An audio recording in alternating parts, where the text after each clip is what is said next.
ছেলেটা বাইক নিয়ে বের হয়ে গেল, বাবাই বেউর রাখত জমিন। মা কান্না করে আল্লাহর কাছে কয়, আল্লাহ এই সন্তানটারে আর আমার ঘরে ফেরত আইনো না। আহা, মায়ের বড় দোয়া। ছেলেটা বাইক নিয়ে চলে গেল, মা দরজা এমন ভাবে ভেতর দিয়ে লক করে দিছে, ছেলে আইসা ভাঙলেও আর দরজা খুলবে না। মায়ের অন্তরে বড় কষ্ট। ছেলেটা চলে গেছে, বাইক দিয়ে যায়, বন্ধুদের আড্ডায় যাবে। হঠাৎ রাস্তা দিয়ে বাইকটা চালায়, হঠাৎ শুনে বয়ান চলে, বয়ান।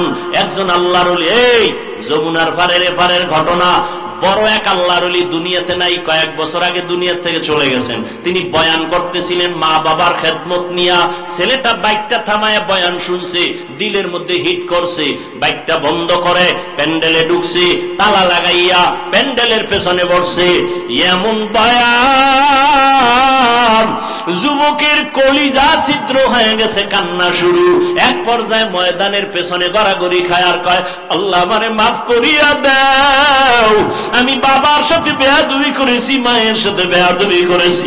আল্লাহর ওলির নজর পড়ে গেছে। মোনাজাতের আগে কয়, যুবকটারে ধইরা দিয়ে আসো। কাছাই না, কয় বাবা তোর কি হইছে? কয় হুজুর আপনারে কি বলবো, আমার মতো খারাপ জমিনে কেউ নাই, আমারে তওবা করায় দেন। হুজুর বলে মোনাজাতের পরে স্টেজে আয়। মোনাজাত দিলেন, ওরে ডাকলেন, হুজুর আমি বাবার গায়ে হাত তুলেছি, মায়ের সাথে বেয়াদবি করেছি, হুজুর এমন ভাবে তওবা করায় দিলেন। যুবক এমন তওবা করছে, মরিয়া গেল, আর কোনদিন মা বাবার সাথে বেয়াদবি করব না। এবার বিদায় হইয়া রাতের গভীরে বাসার দিকে রওয়ানা। দরজার সামনে গিয়া ডাক দিছে, মা। মা তো ঘুমায় না, বাবা অসুস্থ বিছানায়।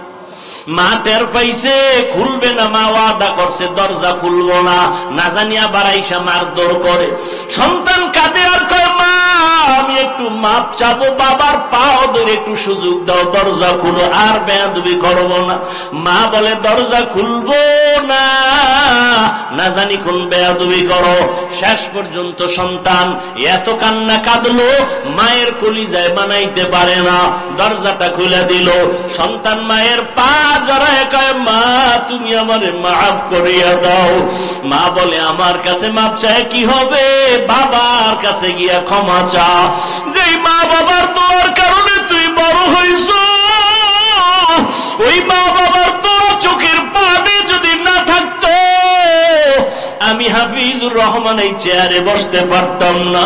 ও টাকাওয়ালা, বাড়িওয়ালা, ও পরীক্ষায় ভালো নাম্বারওয়ালা। মা বাবার চোখের পানি আর দোয়ার কারণে আজকে পরীক্ষায় ভালো নাম্বার পেয়েছো, টাকার মালিক, বাড়ি গাড়ির মালিক হয়েছো। আজকে কত আরামে গাড়ি নিয়ে ঘুরো।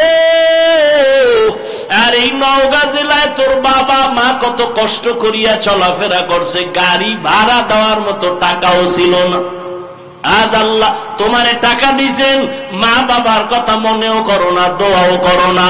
ওরে যার মা বাবা দুনিয়ায় নাই, কবরের কিনারায় গিয়া মাঝে মাঝে দোয়া করিও, আল্লাহর কাছে বলি, ওরে মালিক মা বাবার হক আদায় করতে পারি নাই, মা বাবা জীবনে এত কষ্ট করেছেন, আমি যদি টাকাওয়ালা হইতাম আমি মা বাবারে শান্তিতে রাখতাম।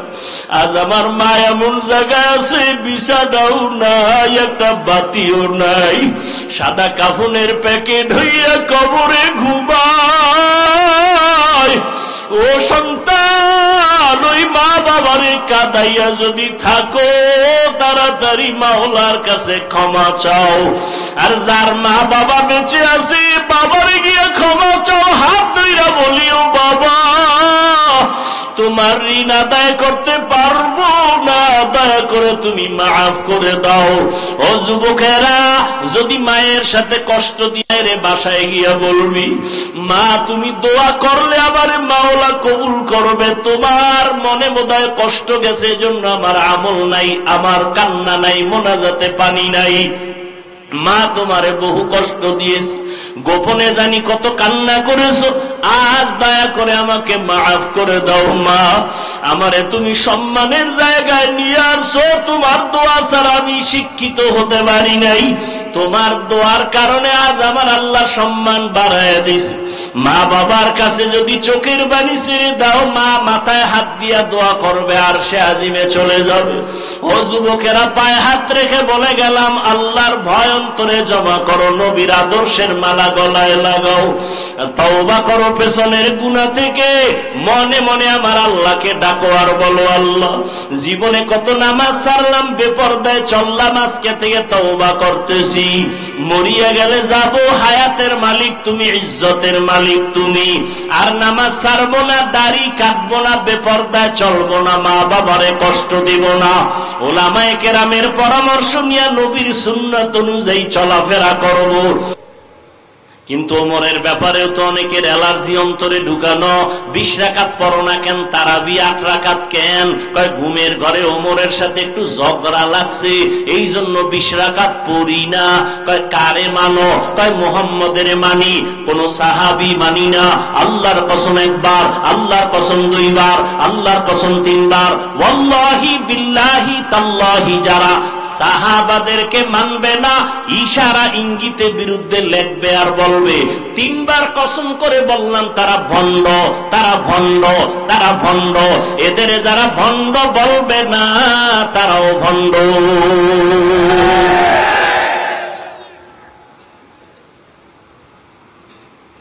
তুমি 8 রাকাত কেন?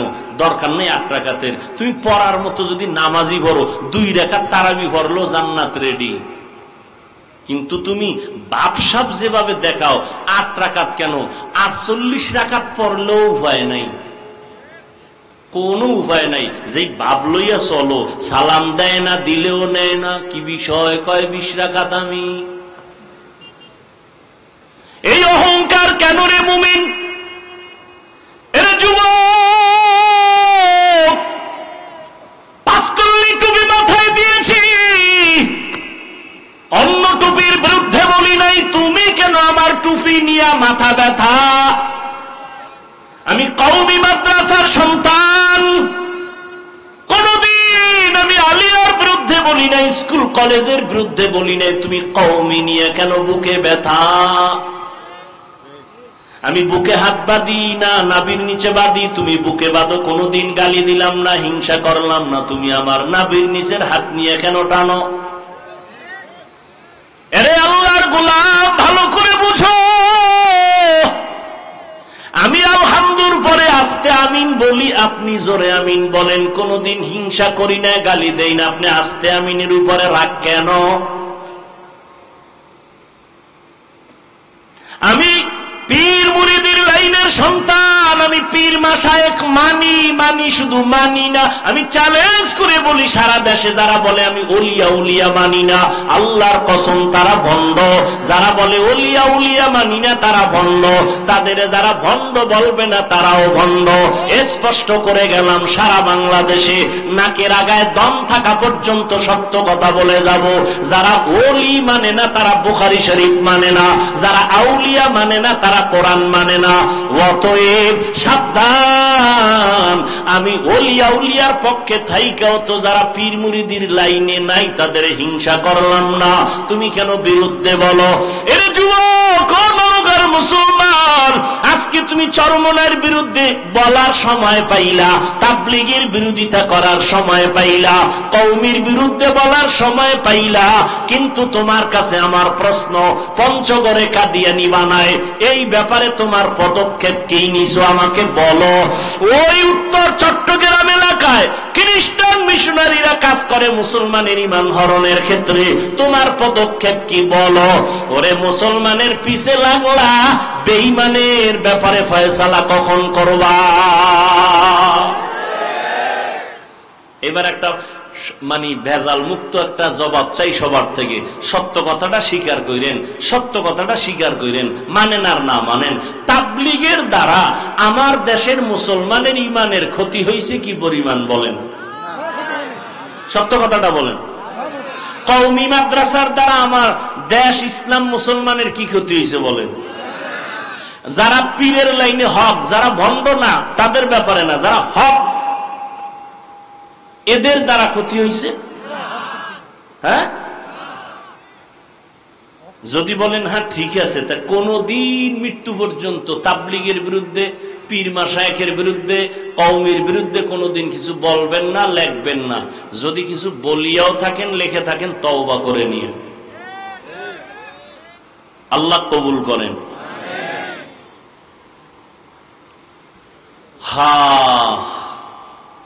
তাবলীগওয়ালারা কি বলে যে বেশি বেশি নামাজের ফাঁকে বিড়িটাই নো, তো সমস্যাটা কি?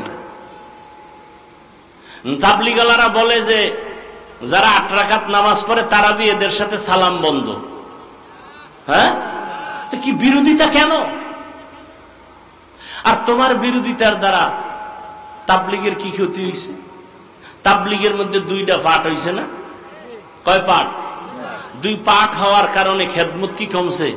খেদমত আরো বাড়ছে না? দোনো দল আলাদা জিদ করে খেদমত করে, অগছে আমি বেশি দাওয়াত দিব, অগছে আমি বেশি দাওয়াত দিব, তা কাজ বাড়ছে না? হ্যাঁ, কওমি মাদ্রাসা কমতেছে না বাড়তেছে? তা তোমার বিরোধিতায় যদি আমগো লাভ হয়, তা তো তোমারে আমার কলম কিনে দেওয়া দরকার, আরো লেখো। যারে শয়তানে ধরে কাম থুইয়া কাম করে, আল্লাহ হক সবাইকে হেদায়েত দান করুন। ওয়ামা আরসালনাকা ইল্লা রাহমাতাল লিল আলামিন।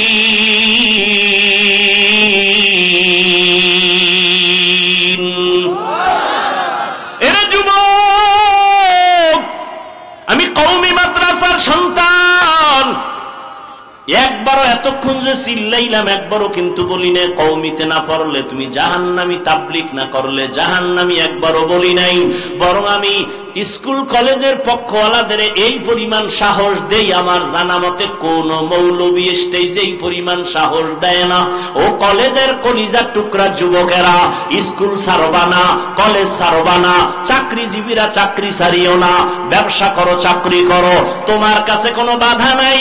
একটা দাবি আমার, তুমি ডাক্তার হও, ইঞ্জিনিয়ার হও, প্রফেসর হও, ডিসি হও, এসপি হও, এমপি হও, মন্ত্রী হও, তবে দাবি একটা, বেয়াদব হইও না। লিকুল্লি শাইইন যিনাতুন ফিল ওয়ারা ওয়া যিনাতুল মারই তামামিল আদাবি। আজ খোদা খাহি মে তৌফিক আদব, বেআদব মাহরুম গাশত আজ ফজলে রব। ডাক্তার হও বাবা, বেয়াদব হইও না। তোমার আচরণে যেন কোনোদিন মা বাবা কষ্ট না পায়, তোমার ব্যবহারে যেন উলামায়ে কেরাম কখনো কষ্ট না পায়, মুরব্বীরা যেন কষ্ট না পায়, শিক্ষক যেন কষ্ট না পায়। মা বাবায় যদি কষ্ট পায়, মরার আগে বিছানায় কপাল পুড়ে যাবে, ধ্বংস হয়ে যাবে, আর কোনোদিন কাজ হবে না। শিক্ষক যদি কষ্ট পায়, বদদোয়া করে, তোর জীবন ধ্বংস, মরার আগেই ধ্বংস। আর মাওলার কাছে মাপ চাইলে ক্ষমা হবে না, হবে না, হবে না, কারণ এটা বান্দার হক। মা বাবা যদি ক্ষমা না দেয়, আল্লাহ ক্ষমা দিবেন না। শিক্ষক যদি ক্ষমা না দেয়, ছাত্র, আল্লাহ তোমারে ক্ষমা দিবেন না। মুরব্বীরা যদি ক্ষমা না দেয়, আল্লাহ ক্ষমা দিবেন না। অতএব বান্দার হক নষ্ট করবা না, অনুরোধ করে গেলাম। ডাক্তার যদি হও, একটা আদর্শবান ডাক্তার হইও, আদর্শবান ইঞ্জিনিয়ার হইও, আদর্শবান এসপি হও, আদর্শবান ডিসি হও, আদর্শবান একজন প্রফেসর হও। দুনিয়ার মানুষ তোমারে কলিজা দিয়া দোয়া করবে। ও যুবক, তোমার মতো যুবক এই জমিনে দুঃখ লাগে তাকাইলে, আবার মাঝে মাঝে সান্ত্বনা পাই। কত যুবক দেখলে মনে হয় কলিজা ঠান্ডা হয়, মনে চায় আমার গায়ের রুমাল দিয়া তার পা মোছাইয়া দেই। কারণ যুবক কই পর কয় জাহাঙ্গীরনগরে বুড়ি, সলিমুল্লাহ কলেজে থাকি, ঢাকা কলেজে বুড়ি। তোর দাঁড়িয়ে তো কেন লম্বা, তোর মাথায় কেন পাগড়ি রে যুবক? মনে হয় তুই বাইতুল মুকাররমের খতিব। তাই জীবন জীবনে মাদ্রাসায় পড়ি নাই, ওলামায়ে কেরামের দোয়া পাইছি, কোরআনের ছোঁয়া লাগছে। আমি জাহাঙ্গীরনগরে পড়লেও নামাজ আমার বন্ধ নাই। এই সত্য কথার সাক্ষী দিয়ে আছে না নাই? তুমি পারো না কেন? তোমার উপরে কার বরদোয়া লাগছে? ও যুবক, রহমতের নবী চিনলি না রে বাবা? যেই নবী এত দামি নবী, যার কোনো গুনাহ নাই, এত কষ্ট করলেন জীবনটা দিয়া, পেটে পাথর বাঁধলেন, দান দান শহীদ করলেন উম্মতের জন্য। এরে নবীর আশিক, ওই নবীর আদর্শ নবী রেখে গেলেন, বিদায় বেলা বলে গেলেন, দুইটা জিনিস আমি রেখে গেলাম, যারা ধরে রাখবা সম্মানও যাবে না, ঈমানও যাবে না। ১৫০০ বছর পর আজও নবীর চ্যালেঞ্জে যারা আছে, এদের মতো সম্মানে কেউ নাই। কোরআন আছে, সুন্নত আছে, এদের মতো সম্মানে কেউ আছে?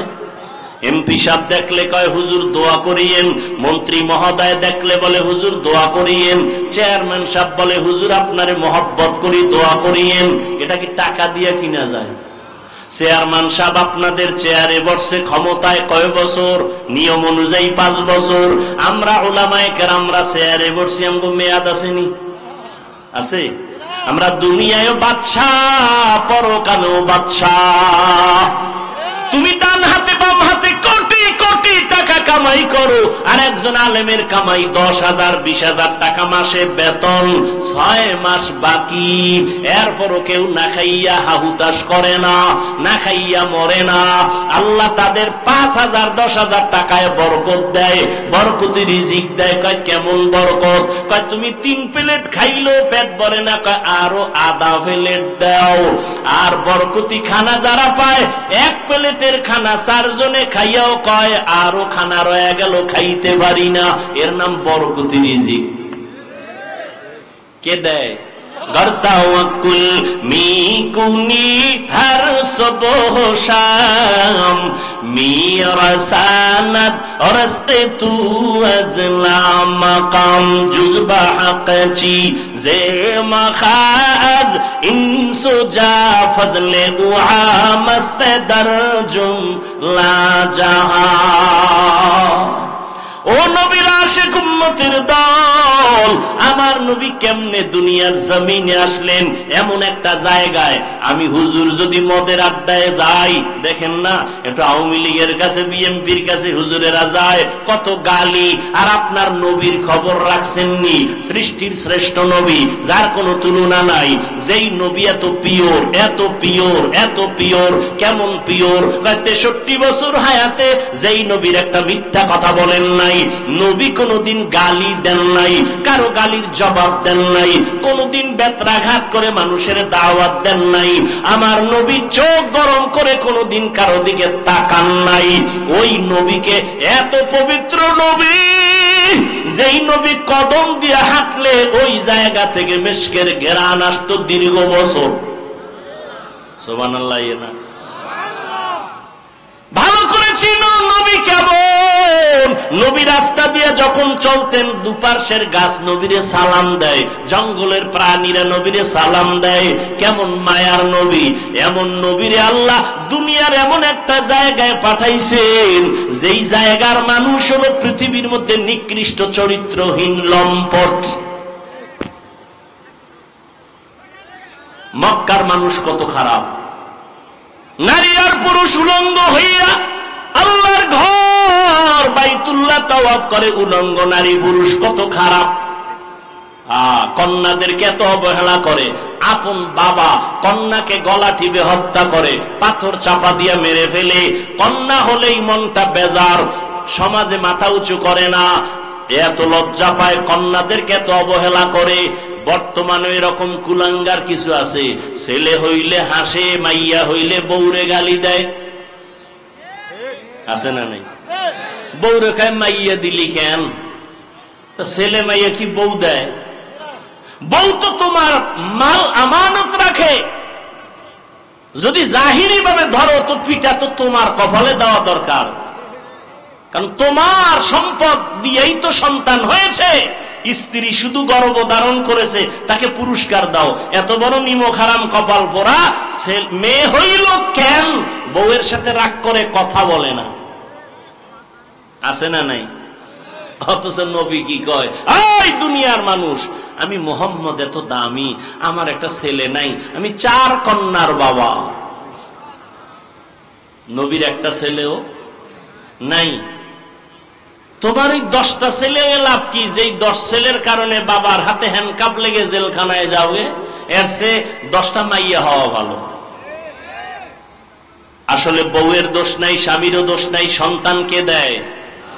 জোরে বলেন, লিল্লাহি মুলকুস সামাওয়াতি ওয়াল আরদ ইয়াহাবু লিমান ইয়াশাউ ইনাসাও ওয়া ইয়াহাবু লিমান ইয়াশাউ যুকুর আও ইউযাওবিজুহুম যুকরানা ওয়া ইনাসা ওয়া ইয়াজআলু মান ইয়াশাউ আকিমা ইন্নাহু আলিমুন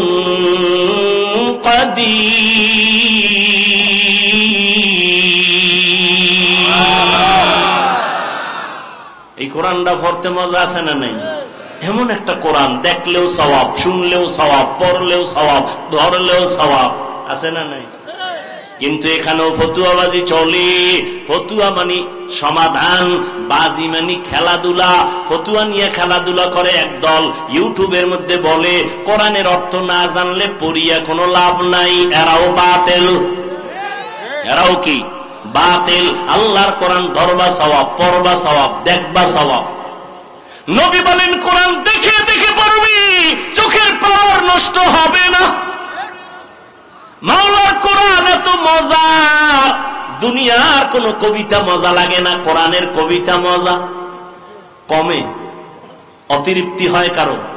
বেঈমানরা পর্যন্ত কালেমা পড়ে শুধু ইমাম সাহেবের তেলাওয়াত শুনে। কত মজার কোরআন। কপাল খারাপ আমরা পড়তে পারি না। কয় হুজুর ব্যবসা চাকরি সময় কই? আল্লাহ কইব করোনার ভিডিওটা টান মার। এই কপাল পড়া করোনার সময় কি করছে? ঘরে হইয়া হইয়া কয় লুড্ডু খেলছে, লুড্ডু। করোনার ভিতরে কোরআন শিখলে না কেন?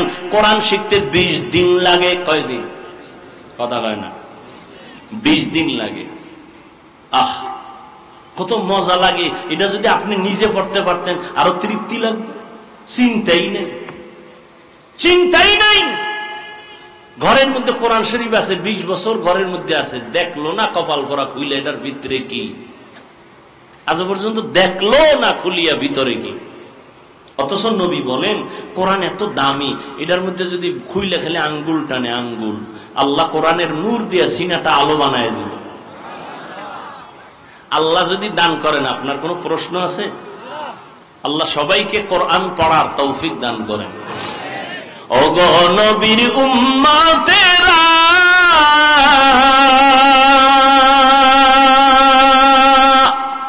হয়ে আজি দিশাহারা,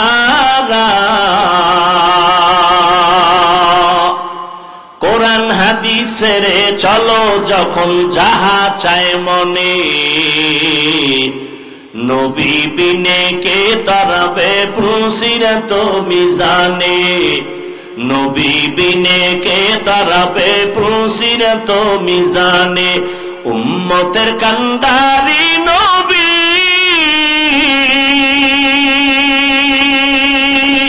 কাঁদেছেন উম্মতের লাগি, এখনো কাঁদেন নবীজি শুয়ে মদিনার পানে, নবী বিনে কে তারাবে পুসিরত মিজানে, নবী বিনে কে তারাবে পুসিরত মিজানে। ও নবীর আশিক, নবী 2টা জিনিস ধরে রাখার কথা বলছেন। সম্মানও যাবে না, কোনদিন ঈমানও যাবে না। 1 নাম্বার কোরআন, 2 নাম্বার নবীর সুন্নত। ও যুবকেরা, নবীর রেখে যাওয়া সুন্নত হিন্দুরা মানবে, বৌদ্ধরা মানবে, কারা মানবে? কোন দেশের? লেবানন, লন্ডনের মুসলমান, বাংলাদেশেরও শুধু নওগাঁ জেলা বাদ। তা তোমার মদিনার তরিকা নাই কেন? তোমার চুলগুলো বেঈমানের লাইনে কাটলা কেন? লাভ কি? মোহাম্মদেরটা ভাল লাগে না? এই বেঈমানের লাইনে চুল কাটলে যদি বলো মাথা ঠান্ডা থাকে, বলো তো আমিও কাটবো। তা আমার মাথা অল টাইম গরম থাকে, ঘুম নাই। বেঈমানের লাইনে আঙ্গুলের নখগুলো কাটলে যদি স্বাস্থ্য ভালো থাকে, বলো আমিও কাটবো। মদিনাওয়ালা নবীর আশিক গোটা দুনিয়া। ও তুমি নবীর আশিক, কেন তুমি নবীর সুন্নাত আলা হতে পারলা না? তোমার মতো যুবক রাস্তায় গাড়ি চালায়, 5 বেলার নামাজ পড়ে, দাড়িওয়ালা আছে না নাই? তুমি কেন পারবা না? তোমার মতো যুবক নদীর মধ্যে মাছ ধরে, নামাজ ছাড়ে না, কৃষি কাজ করে, নামাজ ছাড়ে না, শ্রমিকের কাজ করে, নামাজ ছাড়ে না। তুমি কেন পারবা না? তোমার কপাল কেন এত খারাপ? তোমার মতো যুবক র্যাব, আর্মি, পুলিশ, বিডিআর এর চাকরি করে, চেয়ারম্যান, মেম্বার, নামাজ পড়ে, তুমি কেন পারো না? মোনাজাতে কত যুবকের কান্না, তোমার চোখে কেন পানি নাই? তোমার উপরে আল্লাহ বেজার গুনার কারণে সারাটা রাত মোবাইল হাতে নিয়ে কবিরা গুনাহ করো, কবিরা গুনাহ করে করে চেহারা নষ্ট করেছো। 40 বছর পর্যন্ত যুবক তোর চেহারা কোনোদিন নষ্ট হবে না, উজ্জ্বলতা কমবে না, আলো কমবে না, মায়া লাগবে দেখলে। অথচ তোর বয়স কত? 27। চেহারাটা এমন খারাপ কেন? দেখলে মায়া লাগে না কেন? চেহারার মধ্যে উজ্জ্বলতা নাই কেন? জানি না। জানোস না সারা রাত যে আকাম করছো মনে নাই? মোবাইলটা সামনে নিয়ে সারা রাত কবিরা গুনাহ, কবিরা গুনাহ, কবিরা গুনাহ। আসো বাসায় গিয়ে গুগলে সার্চ দিবি, আমগো হুজুর গো বোকাদের কথা তো শুনবি না। তোদের প্যান্ট শার্ট টাইওয়ালা মুরব্বীরা কি সুন্দর কথা বলছে, গুগলে ওখানে বলা আছে, ডিটেলস তথ্য সহ দেওয়া আছে, লিখবি। টাচ মোবাইলে শরীরের ক্ষতি কি সব চলে আসবে। খালি আমগো হুজুর গো বয়ান শুনে পরকালের ফিডা, ওটা বাদ। দুনিয়ার ফিডার খবর কি? এই মোবাইলের কারণে চোখের পাওয়ার নাই, কানের পাওয়ার নাই, হার্ট দুর্বল, কিডনি দুর্বল, ব্রেন দুর্বল। এই মোবাইলের কারণে চোখ ব্যথা, মাথা ব্যথা, বুকে ব্যথা বাড়ছে না কমছে? মোবাইলের কারণে রে বাবা। এরপরে যদি মোবাইল দিয়ে গুনাহ করো, চরিত্র শেষ, লেখাপড়াও শেষ, জীবনে কি হবে? কিছুই তো হতে পারবি না। আমি একটু আগে বলছি, জীবনে যদি ডাক্তার হতে চাও, আদর্শবান সম্মান নিয়ে ডাক্তার হইও। শুধু মহাদেবপুরের সিপাই বইয়া ডাক্তারি করিস না। এমন ডাক্তার হ গোটা দেশের মানুষ যেন তোর সম্মানের সাথে চিনে এবং হায়ার করে বিদেশ নিয়ে যায়। এইটা করতে হইলো কিছু লাগবে না, 2টা জিনিস তোর ঠিক রাখা লাগবে। 1 নম্বরে চরিত্র, 2 নম্বরে সুস্থতা। 1 নাম্বার কি বলো, 2 নম্বরে কি? এই দোনোটারে জবাই করছো মোবাইল দিয়া। মোবাইল দিয়া সুস্থ থাকার জন্য আল্লাহর দেওয়া একটা ঔষধ আছে ফ্রি, রাতের ঘুম। রাতের শরীরের ঔষধ। মোবাইল দিয়া রাতের ঘুম নষ্ট, শরীর অসুস্থ, শেষ। আর চরিত্র তো নাই। এখন তুমি যদি ভালো স্টুডেন্ট হও, ভালো ডাক্তার, চাকরি পাইছো কিন্তু অসুস্থ, চরিত্র ভালো কিন্তু কি অসুস্থ, চাকরি টিকবে? আচ্ছা তুমি ফুল সুস্থ, শরীরে কোনো রোগ নাই, চরিত্র খারাপ, থাকবে জীবনের সম্মান? এই 2 জিনিস ভালো লাগবে, চরিত্র আর সুস্বাস্থ্য। এই 2 জিনিস নষ্ট করে মোবাইল। মোবাইল থেকে ফিরে আসো। এই মোবাইলের কারণে মা বাবার সাথে বেয়াদবি, আর মা বাবার টাকা চুরি করছো কতদিন মনে আছে? এমবি ভরার জন্য। মায়ে যখন টাকা না দেয় তখন এবার বন্ধুর পকেটে বেলেট মারো। এলাকাটার নাম কমুনা, যমুনার এইপারের একটা ঘটনা। যমুনার এইপার এলাকার নাম কইতাম না, মাত্র কয়েক বছর আগে সন্ধ্যাবেলা ছেলে গিয়া বাবারে কয় 10,000 টাকা দাও। বাবায় জানে টাকা দিলেই এখন বন্ধু আর বান্ধব নিয়ে মদের আড্ডায় যাবে। বাবায় টাকা থাকার পরেও কয় দিব না, ছেলে কয় দেও। দীর্ঘ টাইম তর্ক বিতর্কের এক পর্যায়ে ছেলে নিজের কন্ট্রোল করতে না পাইরা বাবারে মায়ের শুরু করছে। এখন তো মিডিয়াতেও দেখা যায় ছেলে বাবারে মারে, কত বড় বেঈমান আর কুলাঙ্গা। বাবারে মারতে মারতে রক্তাক্ত করে ফেললো। মা ইয়া পায়ে ধরে বাবারে আর মারিস না, তোর বাবা বেহুশ হয়ে গেছে। এবার মায়ের লাথি মারলো, মারার পরে ছেলেটা একটা মরণের আর এক নতুন ফাঁদের নাম বাইক। কি কয় দিকে? মোটর সাইকেল, হুন্ডা বাইক মরণের নতুন এক ফাঁদের নাম। ওটার উপরে বইলেই জানি কেমন শরীর আগুন আর আগুন, পয়েন্টে পয়েন্টে আগুন, পশমের গোড়ায় আগুন বাইর হয় বাইকে বইলেই, ঠিক নি? আর পেছনে যদি বিপরীত পাশ থাকে তো আরো আগুন। এইবার কয় টেলার ট্রাকের তলে গিয়া ঠান্ডা হয়, এর আগে ঠান্ডা হয় না। স্কুলে পড়ো, কলেজে পড়ো, চাকরি করো, নামাজ ছাড়িও না, মা বাবার দোয়া নিতে ভুল করিও না রে বাবা। তবে সবার কপালে তওবা নসিব হবে না। যাদের অন্তর তৈরি হয়ে গেছে, মরিয়া গেল আর নামাজ ছাড়বা না, তওবা করে নিবা। আর দাড়ি কাটবা না, মা বাবারে কষ্ট দিবা না, আলেমদের বদদোয়া নিবা না। তওবা করার মতো যদি কারো খাঁটি অন্তর তৈরি হয়, দুটো হাত আমার আল্লাহকে দেখায়া দাও। আয় আল্লাহ, হাতগুলো কবুল করে নেন, তওবা কবুল করে নেন, তওবার উপরে মজবুত হইয়া চলার তৌফিক দান করেন। আলহামদুলিল্লাহি রাব্বিল আলামিন, ওয়াসসালাতু ওয়াসসালামু আলা সাইয়্যিদিল আমবিয়া ওয়াল মুরসালিন ওয়া আলা আলিহি ওয়া আসহাবিহি আজমাইন। ইয়া আরহামার রাহিমিন, ইয়া আরহামার রাহিমিন, ইয়া আরহামার রাহিমিন। রব্বিরহামহুমা কামা রব্বায়ানি সগীরা। আল্লাহুম্মা ইন্নাকা আফুউন কারীম তুহিব্বুল আফওয়া ফা'ফু আন্না। আল্লাহুম্মা ইন্না নাসআলুকা রিযাকা ওয়াল জান্নাহ ওয়া নাউযু বিকা মিন সাখাতিকা ওয়ান নার। আল্লাহুম্মা ইন্না নাউযু বিকা মিনাল বারাসি ওয়াল জুনুনি ওয়াল জুযাবি ওয়া সাইয়্যিল আসকাম। ও দয়ার মালিক, গুনার বোঝা নিয়ে আপনার দরওয়াজায় হাত তুলেছি, মেহেরবানি করে আমাদের জীবনের সমস্ত গুনাহগুলো মাফ করে দেন। আয় আল্লাহ, আজকের আয়োজন কবুল করে নেন, সহযোগিতা যারা করেছেন কবুল করে নেন, সারা দুনিয়াবাসীকে মাফ করে দেন। ফিলিস্তিনের মুসলমানদের উপরে রহমত দান করেন, ইসরায়েলের জালেমদের থেকে মুসলমানকে হেফাজত করেন, জালেমদের জুলুম থেকে হেফাজত করেন, বাংলাদেশ শান্তির দেশ বানায় দেন। প্রবাসে যারা ব্যবসা করে, চাকরি করে, হেফাজত করেন। আয় আল্লাহ, প্রশাসনিক ভাবে যারা কাজ করে, জনপ্রতিনিধির দায়িত্বে যারা দিনদার বানায় দেন। আয় আল্লাহ, মেহেরবানি করে আমাদের দিলের নেক আশা পূরণ করে দেন। আয় আল্লাহ, সকলের কামাই রুজি ব্যবসায় বরকত দান করেন, অভাব দূর করে দেন, ঋণ আদায়ের ব্যবস্থা করে দেন, ঘরে ঘরে সুন্নতে